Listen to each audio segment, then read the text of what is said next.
सावरखेडा इथं शिवजयंती निमित्तानं 2 दिवसीय जंगी शंकरपटाचं आयोजन।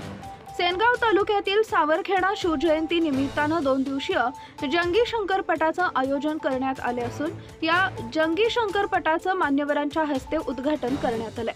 आज दिनांक 15 फेब्रुवारी रोजी सकाळी 11 वाजता शंकरपटाला सुरुवात झाली असून शंकरपटाचा थरार बघण्यासाठी नागरिकांनी मोठी गर्दी केली आहे।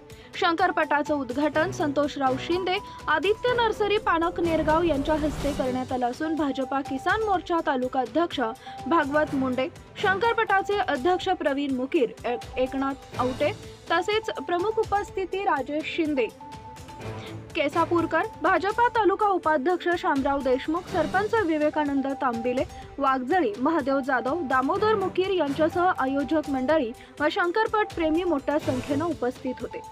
प्रतिनिधी प्रदीप वाघ, हिंगोली, धुमाकूळ, महाराष्ट्र न्यूज नेटवर्क। आपल्या परिसरातील ताज्या आणि महत्त्वाच्या बातम्या पाहण्यासाठी आजच आपल्या धुमाकूळ महाराष्ट्र न्यूजला YouTube वर सबस्क्राइब करा आणि बेल आयकॉन प्रेस करा।